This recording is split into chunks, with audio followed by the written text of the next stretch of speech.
pakitingin. Patingin nga po ko ng inyong mga ngiti. Are you really glad and excited to be here? Amen. To worship our Lord and to have a fellowship with our brethren kung saan tayo po ay mga nagpapalakasan. Amen. Because we cannot do it alone. Amen. So, inaanya ko po tayo po lahat ay tumayo at tinatawagan po natin kung sino pa po ang mga nasa labas. Nasaan man kayo? Pasok na kayo dito.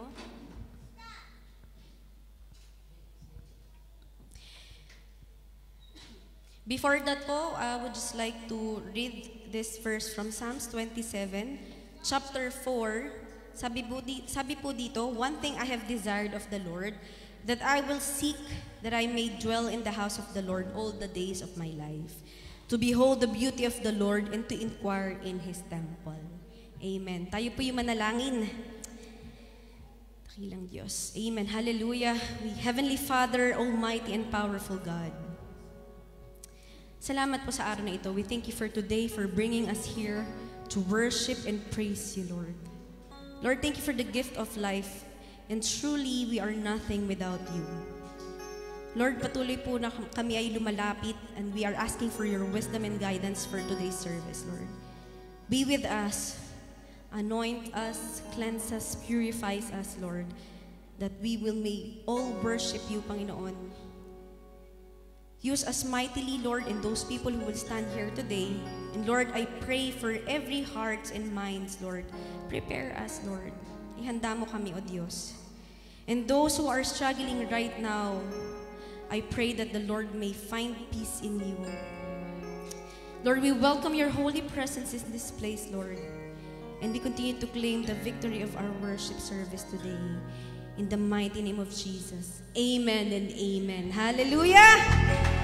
Handa na po ba tayong ibigay ang lahat-lahat, the best that we could offer to our Lord and Savior? Amen? And leave it to Him, yung grace, yung the rest by His grace. Amen? Amen? Amen. Habang po tayo umaawit, maaari po natin kamayan ng bawat isa.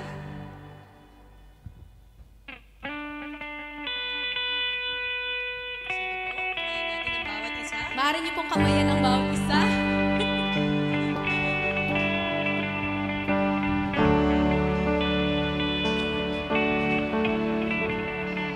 Sa gitna ng kaguluhan, ang tinig mo ay hanap. Sa templo mong banal, may bagong kagalakan.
Sa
Maghari ka.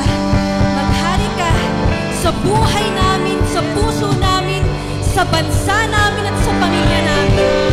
Hallelujah. Hallelujah.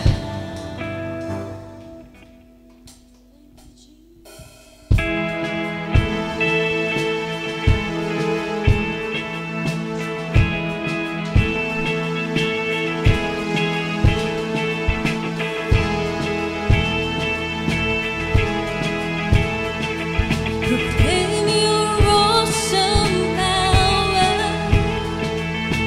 Tell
nararapat siya sa papuri, sa pagsamba.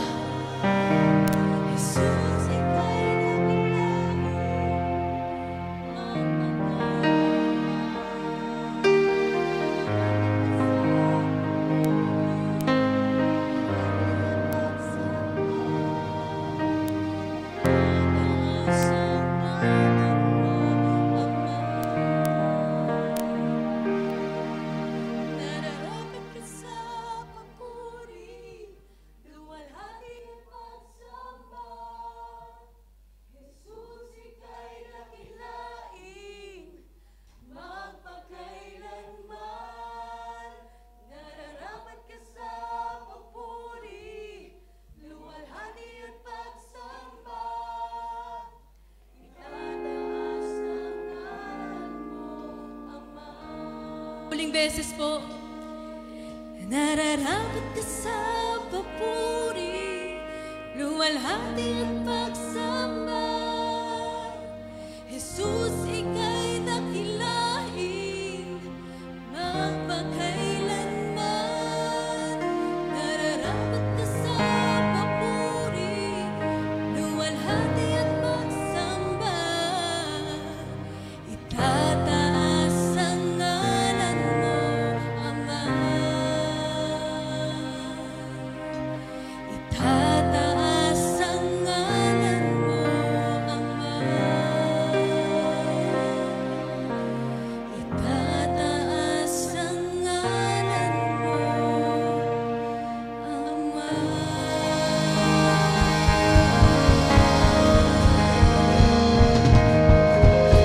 Salamat, Panginoon.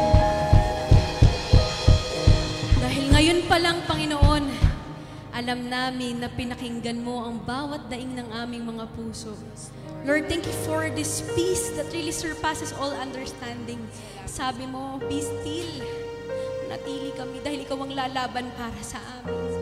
Salamat, dakilang Diyos. Karapat dapat ka, tunay na nararapat ang lahat ng papuri at pasasalamat sa iyo.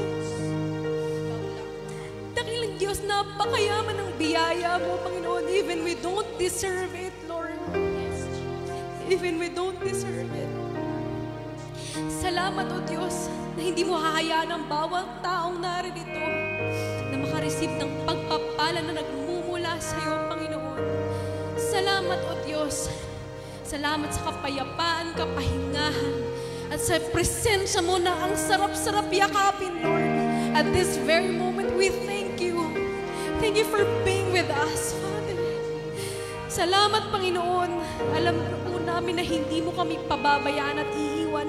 Ano man ang pagsubok na aming harapin sa aming buhay na ito, Panginoon. Thank you, Jesus, for bringing us together. And really, it's a privilege to worship you. It's a privilege to serve you, Lord, and to have a fellowship with my brethren, Lord. Salamat, O Diyos. Maraming salamat, Panginoon. Sa iyo, Panginoon, ang lahat ng kapupurihan at kapasalamatan, Panginoon. Nothing deserves, Panginoon. Ikaw lamang, O Diyos. Ikaw lamang, Panginoon, ang karapat-dapat at nararapat ng papurit at pagsamba. Walang iba, Panginoon. Wala na. Lord, thank you for preparing our hearts and our minds, Lord. We welcome you, Lord, in our presence. Be with us, Lord. Be with us. Thank you, Jesus. We give you all the glory and praises alone in the mighty name of Jesus. Ang lahat po ay magsabi ng Amen! Amen! Amen!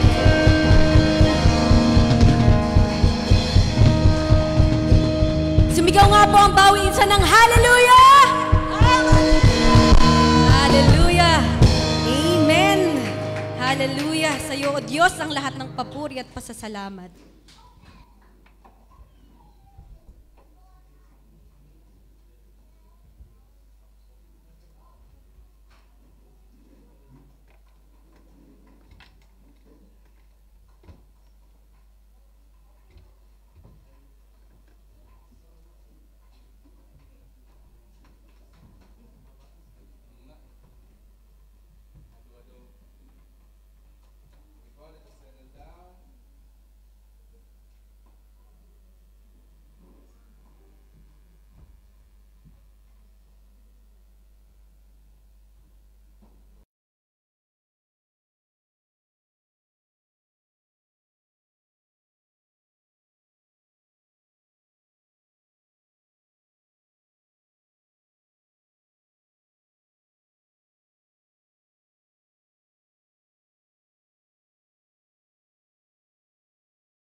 everything about chapter 14.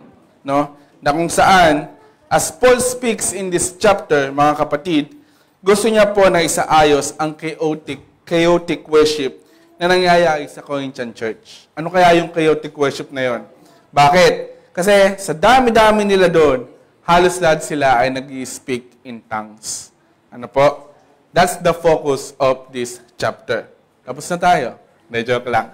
Okay? So sige po, samahan niyo po akong manalangin. Let us pray. Lord, we thank you, Panginoon, sa isa na namang pagkakataon na kami magkatipon-tipon para sa iyong ngalan. Salamat, Panginoon, sa isa na namang linggo na ikaw ay aming patuloy nakasama at kami ay patuloy mong iningatan at inaruga sa iyong piling, Panginoon.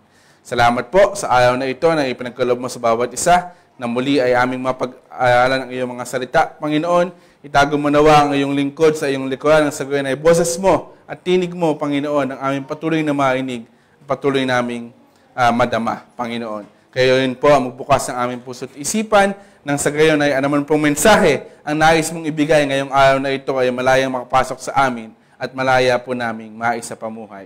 Sa iyo po namin pinagpapasalamat ang lahat ng bagay, Panginoon. Sa iyo po namin tinataas ang panambahan na ito sa tanging pangalan mo lamang. Amen and amen. So okay, let us continue. Nabanggit natin kanina, halos lahat ng tao sa Corinthian Church ay nag-i-speak in tongues. Okay? So, now, there are two types of speaking in tongues. Ano-ano yon? Number one, legitimate human language o yung tinatawag natin na horizontal type. Tao sa tao. Human to human. Like for example, bigla kang nakapag-Chinese kahit na ikaw ay Pilipino. No? Bigla kang nakapag-German, nakapag-French. Ano sa French ang goodbye? Sabi ng iba, vavu. Hindi po. ang goodbye po sa French ay au revoir. No? Wow, may R, no? No? So sa panahon po natin ngayon, in this modern day of age, yung pong pag-speak in tongues ng other language, ng other dialect, ng other kung ano man yan, ay pwede nating gawing intentional. Nang hindi biglaan. Pwede nating pag-aralan, pwede nating intindihin. Nang sa gayon, kung tayo po ay sakaling gagamitin ng Lord upang mag-missionary sa iba-ibang lugar, tayo po ay maiintindihan ng ating mga kinakausap. Ang ating pong mensahe ay malayang makakarating sa mga tao kahit na hindi natin kalahi. Ano po? So next, pangalawang type, utterances to God, o yung tinatawag natin na vertical type, God to human. No? Ito naman po yung type ng speaking in tongues na ating i-discuss for this day. Yan po kasi yung speaking in tongues na yan sa Corinthians, ang tinutukoy po ay yung mga words that no one can understand except the Lord. Okay? So, sabi dito, speaking in tongues that is a legitimate gift from the Holy Spirit strengthens the faith of a person who possesses this gift. Ayan daw po ang silbi niyan, no? Yung tao man, kung ikaw man, yung tao na mayroon kang gift ng speaking of tongues, it will strengthen your faith as a person. Mas ma-deliver mo yung faith na mayroon ka, mas mapapakita mo para sa Panginoon. However, speaking in tongues is not genuinely, sabay-sabay, genuinely, hindi po gin, tapos wine, pinagsama mo, gin wine.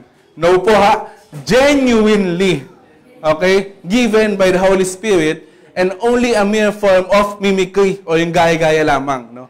It tends to appear hysterical and chaotic, which is often misinterpreted as demonic possession. Nagmumukha lang, pag atin pong ipinipilit na magkaroon ng gift of speaking in tongues, na wala naman, ay nagmumukha lang po tayong nasa sapian. No? Meron pa yung tumitirik-tirik yung mata, nangingisay-ngisay, gano'n. Hindi po gano'n yung speaking in tongues na sinasabi po dito. O kaya yung, wag na natin banggitin, pero nung sa ibang churches, marahil, no? Hindi po dito. Yung pinipilit na makapag-speaking of tongues yung bawat membro. Talagang pinupush Kaya yung ibang member naman, talaga napupush nga kung ano-ano na lang sasabihin, no? Oh, siya kaya ba, Mansura, Najma, Salata, kung ano na lang sinabi, no? Hindi po ganon. That's not the real speaking of tongues, no? Hindi po siya ganon. Okay? So, okay? So, let us continue. Ano nga ba yung gifts of prophecy and tongues na mababasa natin sa 1 Corinthians chapter 14, verses 1 hanggang 25. Okay? So, mayroon po tayong 4 na pag-uusapan. Una, tongues and prophecy compared sa verses 1 hanggang 5. Next, tongues and clarity sa verses 6 hanggang 12. Third, the spirit and the mind pamula sa verses 13 hanggang 19. And last but not the least, number 4, maturity and spiritual gifts. Okay? So sige po, let us continue. Number 1, tongues and prophecy compared. Let us read po from 1 Corinthians 14, 1-4. Pursue love, yet earnestly desire spiritual gifts, but especially that you may prophesy. Prophesy po, pag S, ibig sabihin verb. Prophecy, pag C, ibig sabihin noun. That's the difference po. For the one who speaks in tongue does not speak to people, but to God. For no one understands, but in his spirit he speaks mysteries. But the one who prophesies speaks to people for edification, exhortation, and consolation. The one who speaks in tongue edifies himself, but the one who prophesies edifies the church. Again, nangunguna pa rin po ang love, ano? Bakit kaya? Dahil ito yung pinaka-important. Kahit na anong galing mo mag-edify, mag-exhort, mag-consolation, kung wala pong nakikitang love sa bawat isa sa atin, we will not be heard. Hindi po tayo mapapakinggan. Ito po ang pinaka-importante sa lahat. Okay? So bakit natin i-discuss yan? Nung unang panahon kasi, no, hindi po panahon ng Hapon. Panahon ni Paul. Ano? Nung unang panahon ni Paul, pag may gift ka ng speaking of tongues, mayroon kang wow factor. Wow! Ang galing ni kapatid. Nakakapag-speak in tongues. Amazing. Hahangaan ka, no, ng mga taong nasa paligid mo.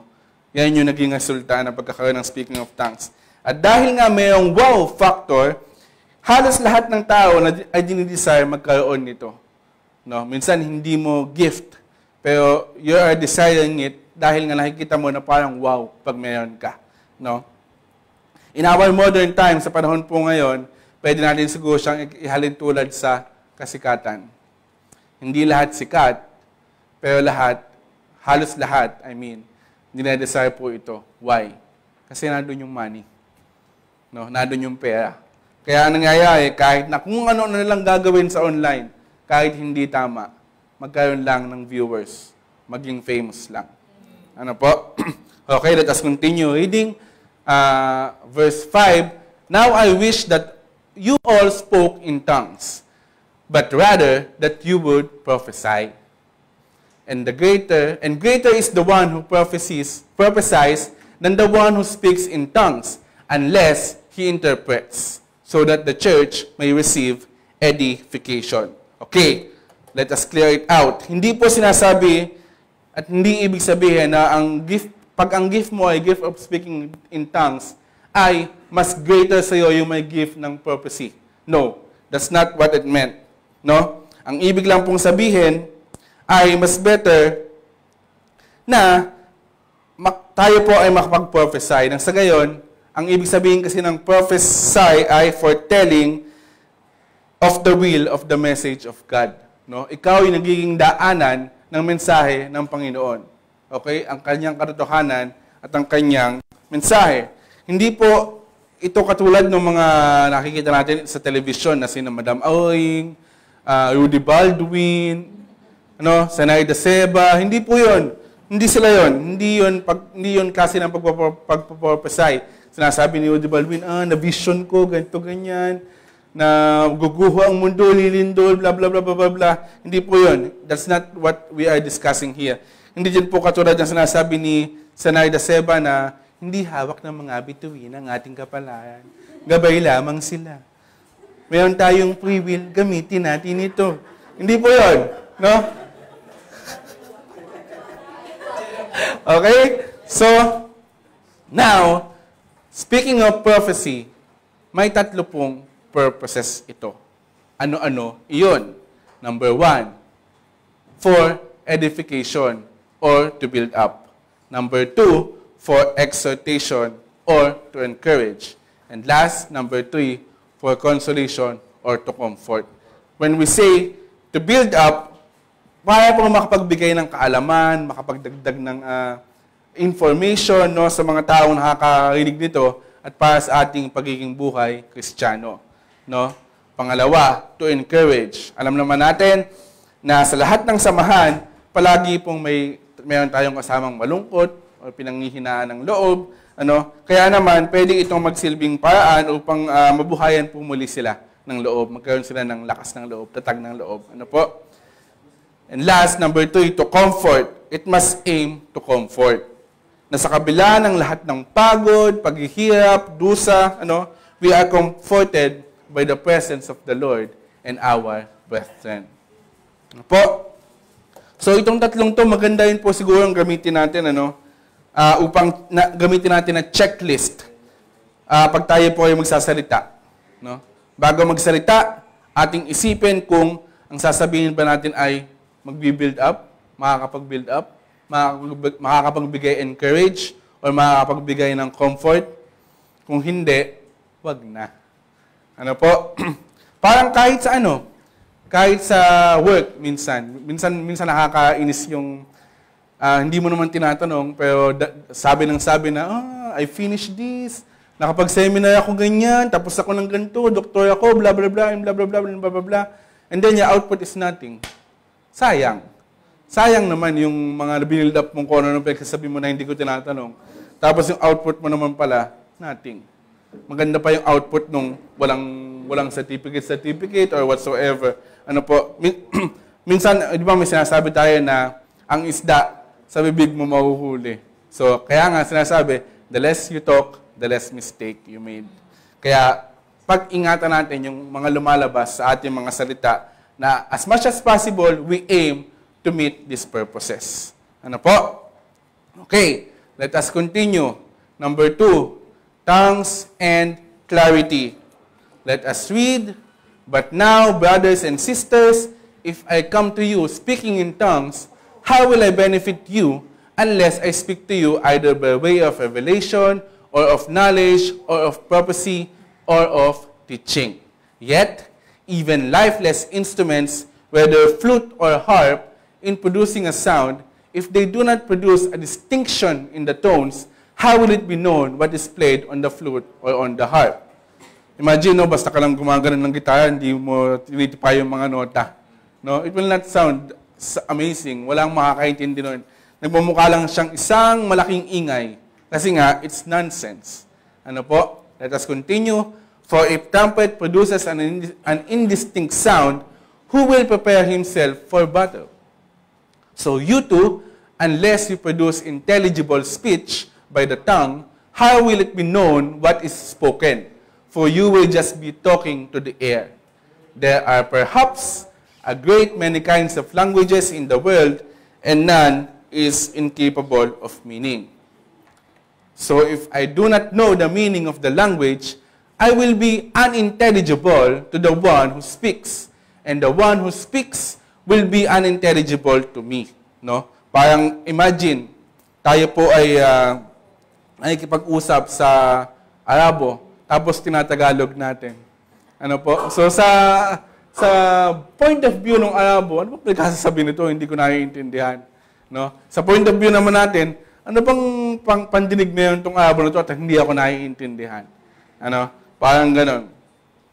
So, you too, since you are eager to possess spiritual gifts, strive to excel for the edification of the church. Okay, so yung verses po na ating binasa, ipinapakita ni Paul yung dangers ng speaking in tongues, na maaari po ito maging cause ng distraction. No? Kaya mas mainam sana na sa halip na speaking of tongues, ay makapag-prophesy tayo nang sa gayon, everyone can understand it. No? Maintindihan po ng bawat isa. Dahil kahit na anong lalim ng ating sinasambit, kung wala naman pong nakakaunawa, mawawalan po ito ng saysay. Ang speaking of tongues po kasi ay speaking to God, kagaya na nabanggit natin kanina, no? At si Lord po ang nakakaintindi, nakakainig. No? At nagpapalalim lalo doon sa faith ng taong nag-speak in tongues. Samantala, ang gift of foretelling the truth o yung prophecy ay mauunawaan ng lahat at mainam sa soul at kaluluwa ng bawat isa. Paalala po, no? Hindi po binabaliwala ni Paul ang kahalagahan ng gift of tongues. At mas lalong hindi siya naiinggit dahil kung mayroon man pong pinaka-gifted sa speaking of tongues, yun po ay walang iba kundi si Paul. Ang gusto lamang po niyang bigyang diin o emphasize ay kung mayroon po tayo ng gift na ito, mas mainam po na yung gift na mayroon po tayo ay yung klase ng gift na mas mapapakinabangan ng mas nakararami. Yun lamang po yung gusto niyang bigyang diin doon sa ating verse na binasa.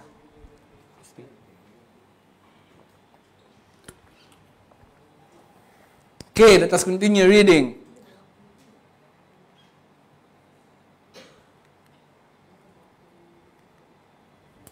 Ayaw. Okay, number 3.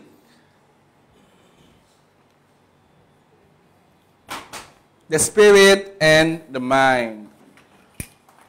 Okay, let us continue. Therefore, one who speaks in tongues is to pray that he may interpret. No? Kung sakali daw po yung gift na mayon ka, ipanalangin mo din na ito magkaroon po ito ng interpretasyon nang sa gayon ay maintindihan ng iba.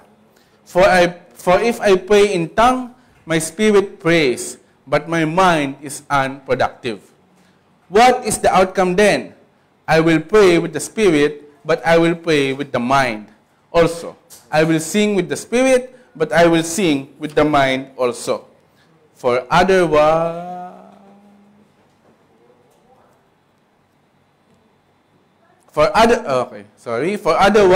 if you bless God in the spirit only, how will the one who occupies the place of the outsider know to say the amen? No? At your giving of thanks, since he does not understand what you are saying, for you are giving thanks well enough, but the other person is not edified. I thank God I speak in tongues more than you all. Nevertheless, in church, I prefer to speak 5 words with my mind, so that I may instruct others also, rather than 10,000 words in a tongue. So ano po ang nais sabihin ng ating napagkahaba-habang verse na binasa? No? Una, na ang pagsamba daw po, o yung tinatawag nating worship, dapat ay hindi makasarili. Dapat iniisip din ng kapanganan ng iba, hindi pwedeng tayo lang ang blessed. Kamukha po ng paghahanda namin sa music ministry, pag po kami napipili ng kanta, amin pong kinoconsider yung age group na mayroon tayo dito sa church. Hindi pwedeng puro luma lang kasi hindi maiintindihan ng kabataan yan. Mayroon po tayong mga kabataan. At hindi din naman pwedeng puro modern lang dahil mayroon din po tayo mga 50 plus, 60 plus, So, lahat po yan ay well and considered. Nang sa gayon, lahat po tayo ay makarelate. Lahat tayo ay makasama. Lahat tayo ay mabless ng ating worship service na ginagawa. Dapat din po ating tinatanong ang ating mga sarili kung ang gift ba na mayroon tayo ay maaari nating gamitin upang makapagdala at makapagpalapit sa Diyos. No? Pangalawa, ang pagsamba dapat po ay naiintindihan. Kasi kung hindi, wala po itong saysay. At the end of the day, kung ano lang po yung ating naiintindihan, yun lang po ang makapagbibigay ng comfort sa atin. No? At magpapalakas ng ating loob. Minsan, kahit sa version ng Bible, pinagtatalunan pa. Ay, dapat King James Version. Kasi masyadong mababaw yung NIV, NASB. Ay, Tagalog. Corny. Wala bang English? No? Kung ano po ang naiintindihan mo, kapatid, yun po ang iyong basahin. No? Dahil ang pinaka-importanting part dyan is maintindihan mo yung binabasa mo. Regardless kung gaano yan kababaw, regardless kung gaano yan kalalim. Amen? Minsan, kahit po sa paglilid ng panalangin, tayo po ay nahihiya. Bakit? Kasi iniisip natin, ay, maikli lang ako mag-pray. Yun na lang, yung mahaba mag-pray. Yun na lang ang mag-lead. No? O di kaya naman, ay, wala kasi akong diin-diin sa pag-pray. Wala akong dynamics. Yung iba ang galing. Hihina, tas lalakas. Sana po na nanundang, gano'n, no? So, yun yung parang inaano natin, inaay natin, which is, yes, it's okay. Walang masama doon, but it's also okay to be simple. Wala pong masama. Ano? Tandaan, mas simple, mas better, mas marami ang makakaintindi, mas marami ang mabe-bless. Amen? So, let us continue. Last but not the least, maturity and spiritual gifts. Okay? Let us read. Brothers and sisters, do not be children in your thinking, yet in evil be infants. But in your thinking, be mature. Anong sabi? Dapat daw po, wag maging isip bata sa ating pag-iisip. O yung tinatawag sa Tagalog, dapat mayroon tayong pinagkatandaan. Okay? But then again, sa paggawa ng hindi tama, ng evil, tayo po ay dapat maging infants. Why? Dahil ang infants ay innocent, mangmang, pagdating sa kasalanan. Ano po? But in your thinking, be mature. In the law, it is written, by men of strange tongues and by the lips of strangers, I will speak to these people. And even so, they will not listen to me, says the Lord. So then, tongues are for a sign, not to those who believe, but to unbelievers. But prophecy is not for unbelievers, but for those who believe. Therefore, if the whole church gathers together, all the people speak in tongues, and outsiders or unbelievers enter. Will they not say that you are insane? But if all prophesy, and an unbeliever or an outsider enters, he is convicted by all. He is called to account by all. The secrets of his heart are disclosed, and so he will fall on his face and worship God, declaring that God is certainly among you. Okay? So, anong nangyayari? Pagka tayo po ay naiintindihan, even ng mga baguhan, even ng mga outsiders, sila po ay mababless, and they will feel the presence of the Lord. So, ano nga po ba ang nangyayari pagka ang katotohanan ng Panginoon ay intelligibly proclaimed? Una, it convicts a man of his sin. No? Tayo po ay natitigalgal, napapahinto, nagugulat, at ating nauunawaan na tayo ay lubos ng makasalanan. Na tayo po, ang bawat isa sa atin ay nagkasala. Okay? Number 2, it brings a man under judgment. Makikita natin na kailangan nating harapin ang consequences ng ating mga kasalanan. No?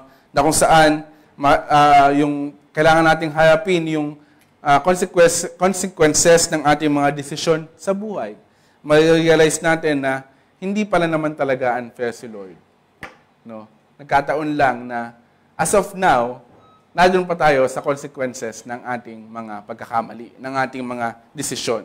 Okay? Number 3, it shows a man the secrets of his own heart. Makikita natin ang tunay na nilalaman ng ating mga puso.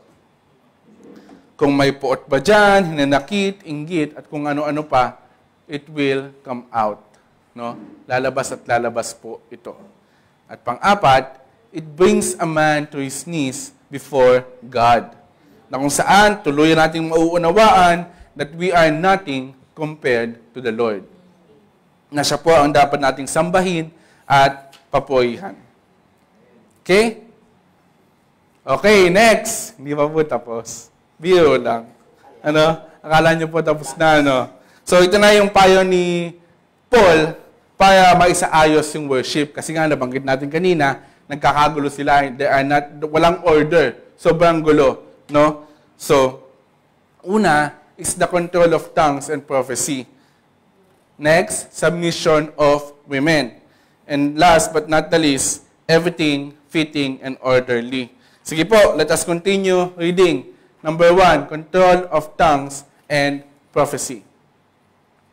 What is the outcome then, brothers and sisters? When you assemble, each one has a psalm, has a teaching, has a revelation, has a tongue, has an interpretation. All things are to be done for edification. If anyone speaks in tongue, it must be by 2 or at the most 3. And each one in turn, and one is to interpret. But if there is no interpreter, he is to keep silent in church and have him speak to himself and to God. Have 2 of 3 prophets speak, and have the others pass judgment. But if a revelation is made to another who is seated, then the first one is to keep silent. For you can all prophesy one by one, so that all may learn and all may be exhorted. And the spirits of prophets are subject to prophets, for God is not a God of confusion, but of peace. No? So lahat daw po na may gift, kung ano man po ang gift na iyan, ay dapat mabigyan ng pagkakataon para gamitin ito. No? Pero hindi daw po nangangahulugan na dapat magmukha itong parang paligsahan. This is not a competition. No? Kung sino man po ang kasalita, lahat ay dapat panandali ang manahimik at makinig. Sabi mo sa katabi mo. No? So imagine po, no? Imagine natin yung ganung tagpo. Imagine mo yung ganung senaryo na kinailangan pa talagang i-instruct ni Paul yung mga ganitong bagay. Eh kung tutusin itong mga bagay na ito, this is common sense. No?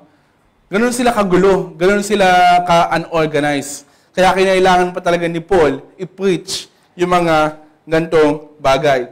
Bakit kaya? Bakit kaya sila magulo? Bakit sila hindi organized? Kasi po, nung panahon na yon, wala silang head. Walang namumuno. Walang pastor para i-guide yung lahat ng tupa. Okay? So, in this modern church, we all know, mayroon tayong pastor.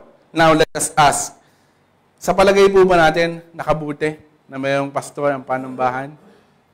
Amen! Yes, of course! Why not? Nagkaroon po ng order. Nagkaroon ng kaayusan. We all know, malinaw na sa atin kung ano yung dapat sundin. Malinaw sa atin kung sino yung dapat i-follow. Ano po? Subalit, sa kabilang banda, may mga naging ibang epekto din. Ano yon? Ang naging passive na lang po tayo. Kay pastor na lang natin lahat iniasa. No? Si pastor ang preacher, si pastor ang nagluto, si pastor ang naglinis, si pastor ang tumugtog, si pastor din ang tithe, lahat na si pastor. Lalo po no sa ibang churches, lalo niya pag full-time pastor, minsan po talaga nakakaawa. Parang pagod na pagod. Tapos pag nagkasakit si pastor, sabihin ng miyembro, Lord, bakit mo naman inaya magkasakit yung pastor namin? Ay pinagod po eh. Paano hindi magkakasakit? Ano po? Okay? So kung ang problema po no nung early churches, ang problema nila, magulo sila. They are so gulo dahil hindi sila magkamayaw kung sino ang gagawa. Kasi lahat sila willing. Lahat sila willing to contribute, willing to work para sa kahayaan ng Lord. No? Ngayon naman po, sa modern church, kahit na lahat tayo gifted, lahat tayo may gifts, kakaunti lang po yung willing. No? Ang thinking kasi natin, ay, andyan naman si pastor, andyan naman yung mga leaders, andyan naman yung mga deacons, andyan naman yung mga elders. Kaya na nila yan. No? Ganyan po yung nagiging thinking. So, lagi po nating tatandaan, mga kapatid, na ang paghahayag po ng katotohanan at kabutihan ng Panginoon ay hindi lamang po tungkulin ni pastor. Tungkulin po nating lahat iyan. No? Kaya nga po natin ini-encourage ang bawat isa sa inyo na huwag tayong makontento lamang sa pakikinig sa nagpipreach tuwing worship service, tuwing Biyernes. Ano po? Dapat po pinapakain din natin yung ating mga sarili ng ng personal na pagbabasa ng Biblia, ng salita ng Diyos. Nang sa gayon, mabalidate din po natin sa ating mga sarili kung tama po ba yung pinagsasabi ng mga taong narito dito sa harapan. Ano po? Okay. Next. Submission of women. As in all the churches of the saints, the women are to keep silent in the churches, for they are not permitted to speak, but are to subject themselves, just as the law also says. If they desire to learn anything, let them ask their own husbands at home, for it is improper for a woman to speak in church. Medyo controversial po, no? Yung ating verse na binasa. Linawin po natin. Huwag po natin itong i-take literally word for word. Kunin po natin yung konteksto. Ano yon? Tandaan natin na this was in the early church nung binanggit po ito ni Paul. Therefore, it follows then yung culture na mayroon nung panahon na yon in the early days. At ano yung culture na yon? That man has to lead. Okay? So, in context, no, members submit to your leaders. Yan po ang ibig sabihin niyan. Kung may nais tayong i-clarify, no, sa tao nagsasalita, sa harapan, mag-clarify po tayo kapag tayong dalawa na lang ang magkausap. Hindi po tama na basta-basta ka nilang tatayo dyan, tatanungin mo yung dito, at basta-basta ka nilang magkasalita sa habang ikaw ay nasa kongregasyon. Ano po?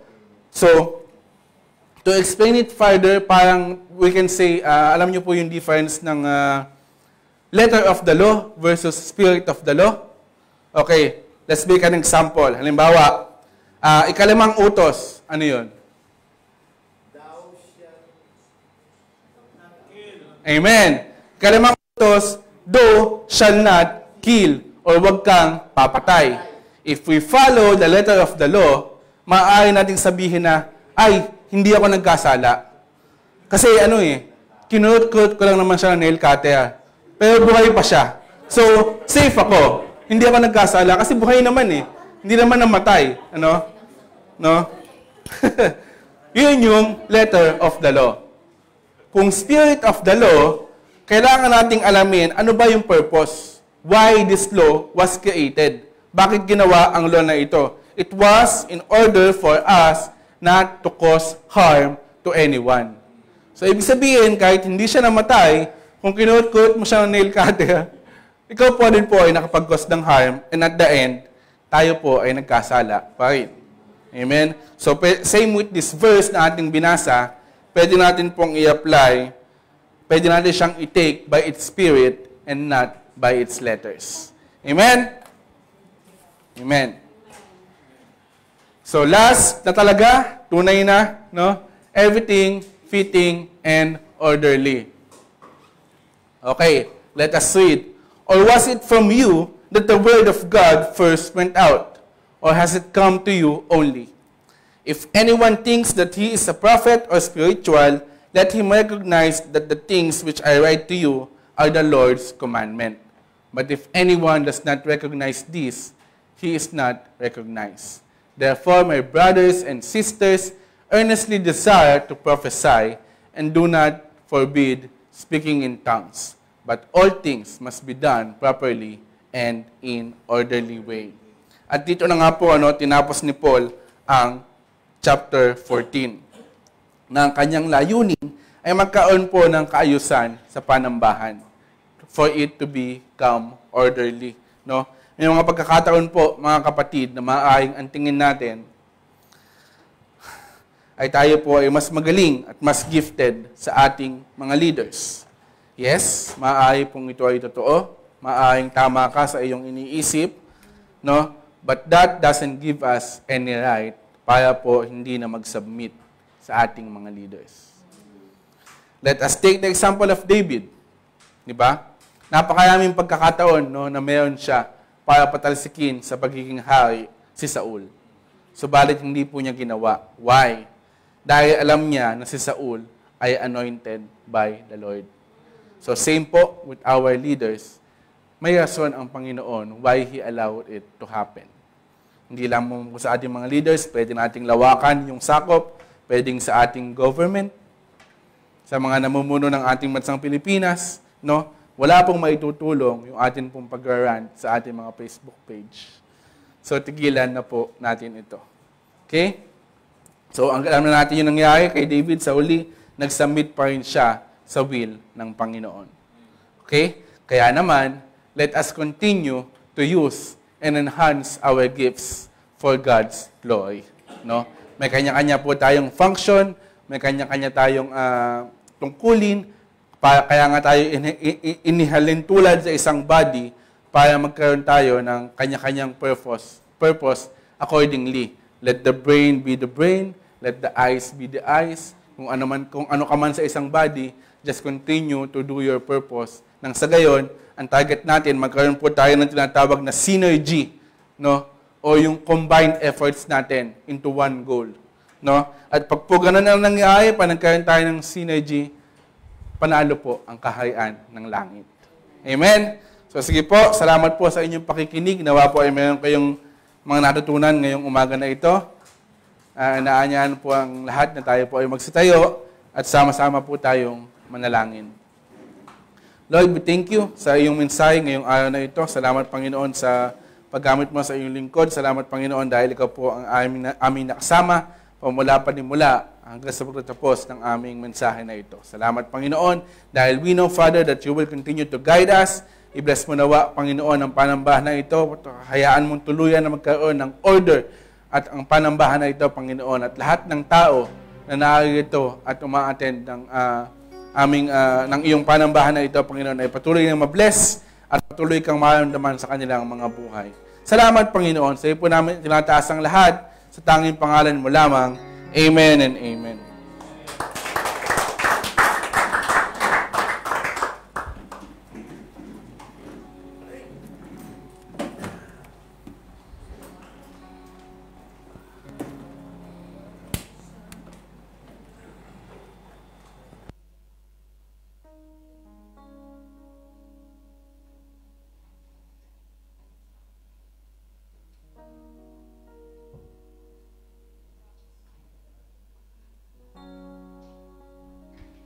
Amen. Are we all ready to give?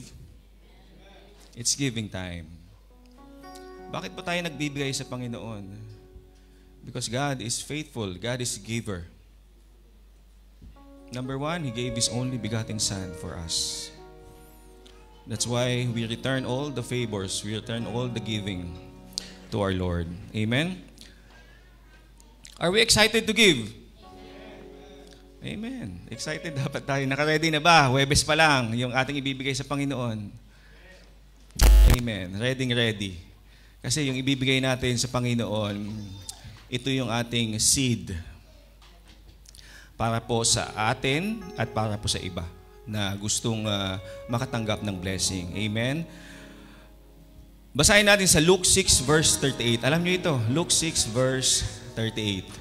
Sinabi dito, "Give and it will be given to you, a good measure, pressed down, shaking together, running over, will be poured into your lap, for with the measure you use, it will be measured to you." Amen. Kapatid, when we give to God, we are not losing. We are winning. We are sowing. Amen. Our giving opens the way for the blessing. Pag tayo ay nagbibigay, yun pala yung daan para sa blessing na ibibigay ng Panginoon sa bawat isa. Amen? Sometimes not financial. Hindi lamang financial. Freedom, peace of mind, opportunities, protection. Yan yung mga blessing na ibibigay ng Panginoon. And God sees every act of blessing that you give. Alam ng Panginoon, nakikita niya ang mga binibigay natin para sa Kanya at para sa isang tao. Amen? And the promise, He Himself will reward. Amen? Hallelujah. Alam niyo ba itong bola? Tennis ball. Tennis ball. Ano ba nagagawa ng bolang ito? It bounce. Shoot. Ano pa? Panakit. Yung labo-labo, di ba? Nakapaglaro, di ba? Tama yung sinabi na bounce. It bounce. The moment we give the ball, anong mangyayari? If you make pressure, if you force the ball to give, pag nagbigay ba tayo, naka-close ba? Hindi, di ba? Dapat naka-open. Open siya, handa tayong mag-receive. Di ba? Pag binounce natin ang ball na ito, ano mangyayari? Babalik at babalik sa'yo. See? Babalik. Pag tayo ay nagbigay, babalik at babalik yan. The more pinipressure natin magbigay, the more na ibibigay ang blessing ng Panginoon sa atin. Kasi ito yung treasure natin, ito yung talent natin, ito yung time natin. Pag nagbigay tayo ng time sa iba, matutuwa ba sila? Matutuwa sila, magiging happy sila because you give your time to them. Hindi lamang sa atin lang. Pag isipin natin treasure ito, time ito, at saka talent natin, pag sa ating sarili lang, sinong matutuwa? Ikaw lang. Di ba? Yun ba yung design ng Panginoon? Hindi. Ang design ng Panginoon to give to others so that you will be blessed and others will be blessed also. Tandaan niyo ito, kapatid. Sinabi ng Panginoon dito, sinabi niya, brothers and sisters, when we give, we are not just putting money in the offering. We are sowing in God's kingdom. And in return, He promised to bless us abundantly. Let us give cheerfully to the Lord, and God is faithful to reward. Amen. Let us give to the Lord. Sabayan niyo po kami umawit, tayo po tayong lahat.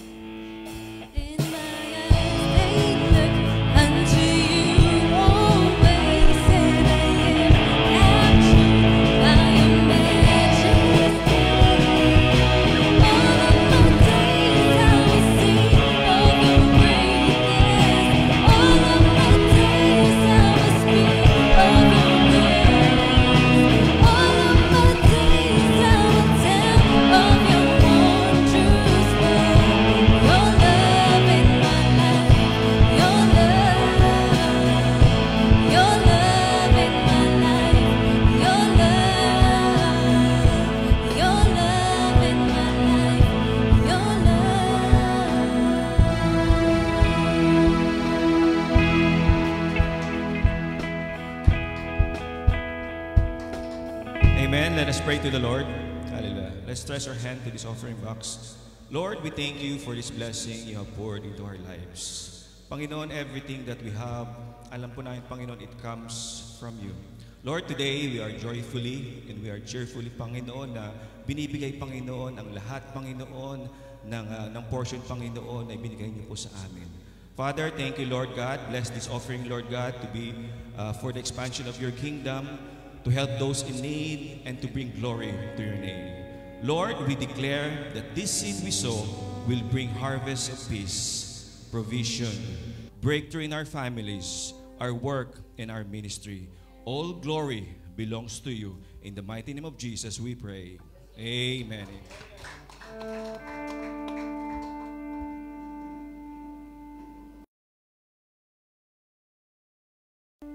Amen. Good morning po sa lahat. Kamusta po ang bawat isa? All po ba ay na-bless? Amen. So, yun po. Nasa oras na po tayo ng ating testimony. Sino pong gustong mag-testimony? Meron po ba? Kuya dyan? Akala ko si Kuya dyan tumayo. Ayun po. So, sige po. So, ako yata, baka samantalahin ko na rin kasi. So, yun, salamat sa Panginoon kasi, di ba, sa pang-araw-araw na blessing na araw-araw na sitwasyon na ating buhay, hindi nagkukulang ang Panginoon. Patuloy to tayong pinagpapala. Then, yun nga po, as a parents, siyempre, nakakatuwa yung mga bata. Kasi, yung mga bata ngayon, hindi na siya before na parang nahihirapan na kami. Yung maturity nila nag-grow na. So, yun. Tapos yun, thank you sa Panginoon kasi yung mga gusto kong ginagawa ng mga bata, nagagawa nila, especially sa grade nila, di po ba? Yung aming bunso, yun, natututo ng magpiano. Tapos, hindi dati, parang ano lang sa simbahan. Ngayon, talagang part na siya ng ministry.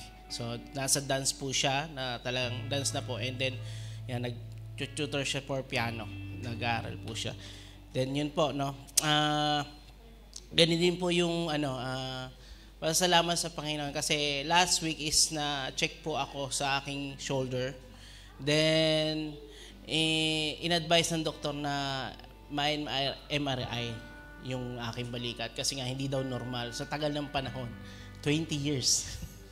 Ngayon lang MRI. And yun nga po, salamat sa Panginoon kasi I know na yung pagamat may kaba dahil nga po sa aking kanan is alam ko na isa tong blessing ni Lord dahil syempre nga sabi ng doktor may hindi daw tama, may problema daw something. So need na kailangan i-procedure yung ganong sitwasyon. So yun po, napasalamat sa Panginoon kasi nga libre, di ba? So, iniisip ko, ba't nangyari ito sa Pilipinas? Siguro, mahal to. Check up pa lang.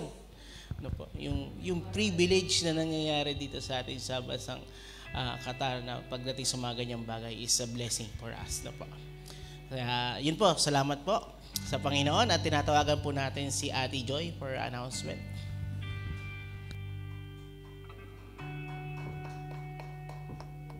Thank you, Kuya Rian. Dumako naman po tayo sa ating announcement. So everyone is encouraged po no, na magkaroon ng Bible study, D group. Sa mga wala pa po, ayaw niya po.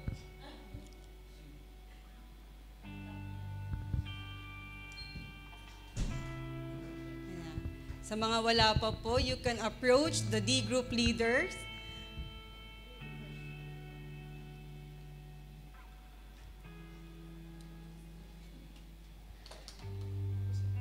Tapos na po.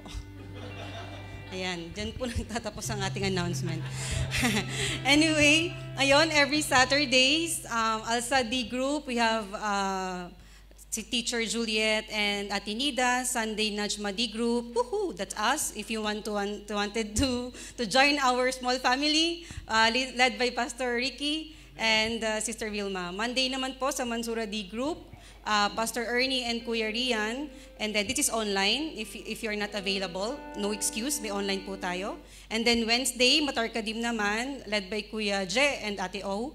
And then we have Tuesday, IP intercessory prayer po, na pinagdarasal po natin ang bawat isa. So we are also encourage you to make a prayer request and place it in our blue envelope po. And then every Friday, of course, our worship service at 10:15 a.m. Yan. And then for our next schedule, for the workers to call to worship, we have Ate Jemima, opening prayer, giving exhorter Kuya Rian, Kuya Chris naman sa testimony, and then, Ate Chris sa testimony, announcement, Ate Jo, and then IP exhorter, Pastor Ricky. Yan. Now we are looking for more servers po para po sa ating ministry, for the PowerPoint operator, tech member, housekeeping ministries po. Of course, hindi naman po required na maging equip kayo. Kasi po, gagawin po tayong equip ni Lord. Yan. Thank you po. And then, yan lamang po. Ang ating pantry. Yes, community pantry. Tuloy-tuloy pa din. If you wanted to share your grocery items na mga hindi po nabubulok, you may place it to our pantry outside. And then, thank you. I will give it to Pastor Ricky for our benediction po.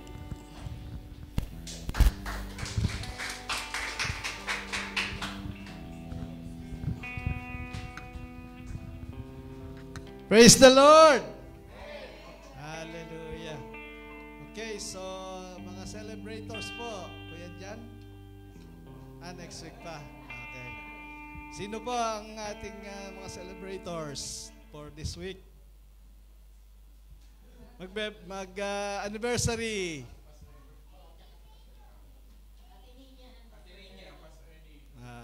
Okay. Magbabakasyon. Ate Nina and Pastor Ernie. Okay. Atin pong isama sa prayer si Ate Ne. Nagkaroon po siya ng nose bleeding at sang-ayon po sa pagkakakwentuhan namin na nag-high blood daw. So sabi nung nurse sa kanya, mapalad siya dahil nosebleed. Kung iyon ay sa brain, stroke yung kanyang inabot. So kaya naka-confine. Meron ng tentative na ooperahan daw para magsara yung pumutok na ugat. So let's pray na walang complication yung condition po ni Ate Ne. Ano? Okay. Nasa online po ba si Ate Ne? Hindi ba siya sa online? Wala. Okay, so tayo po ay tumayo.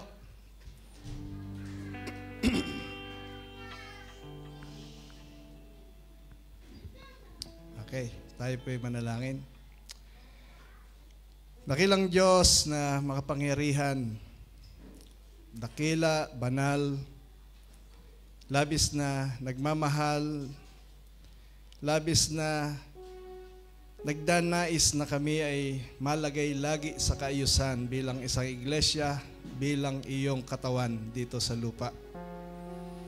O Diyos, ikaw po ay nagkakaloob ng iba't ibang kakayanan sa bawat mananampalataya. Preacher, teacher, prophets, apostles, pastors, deacons, deaconess, encourager, administrators, and so much more. Miracle healer, and speaking in tongues, interpreter of tongues, and more, Lord. Kami po ay nagpapasalamat sapagkat ibinigay ninyo ito, signifying the body that has different functions but moving as one, for one goal, for one purpose, to grow and to fulfill your mission. We thank you sapagkat nilinaw ninyo sa bawat isa sa amin at hindi pa kami tapos, hindi ka pa tapos sa pagtalakay sa ministeryong ito bilang isang katawan ninyo, ang iglesia. Patuloy po na samahan ninyo kami, matutuhan namin ang mga aralin tungkol dito at maisa pamuhay namin, maisa puso at maging gabay namin bilang kabahagi ng iyong iglesia, kabahagi ng iyong katawan. We pray, O Lord, sa buhay po ni Kuya John. Salamat sa kanyang buhay na ginamit ninyo upang i-deliver ang inyong mensahe sa araw na ito. Bless him with great health, O Lord, in Jesus' name.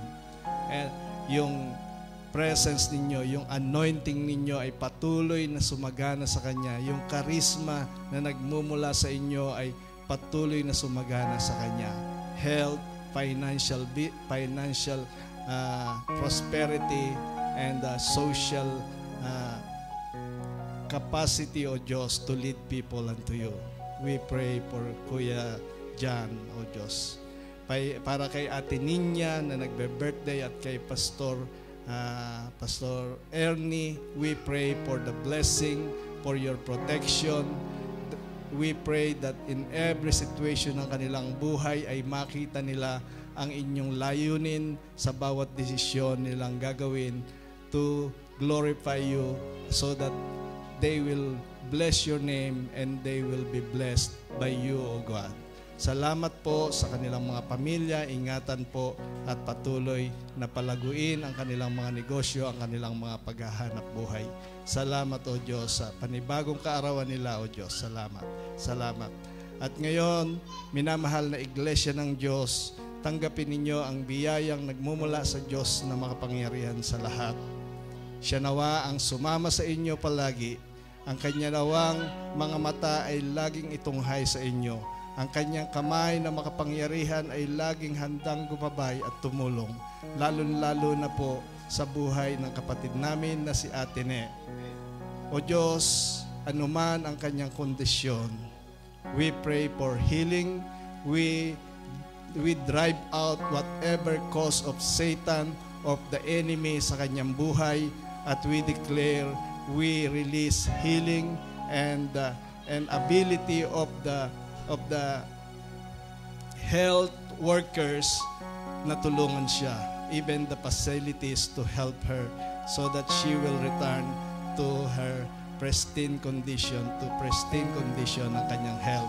Salamat po, O Diyos, sa iyo ang lahat ng luwalhati, kadakilaan at papuri sa pangalan po ng Panginoon Jesus. Amen at amen.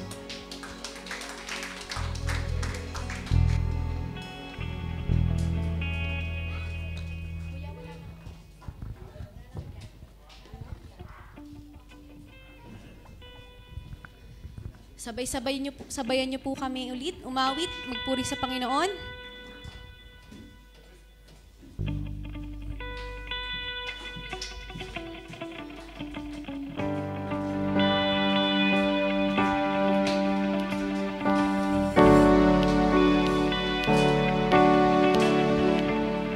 Sa gitna ng kaguluhan, ang tinig mo ay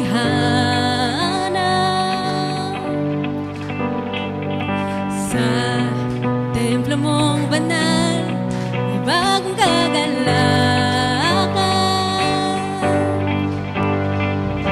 Ang tanging mananatili ay ang iyong sinabi. Sa kataas-taasan, ikaw pa rin ang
Sabi ni Jeff.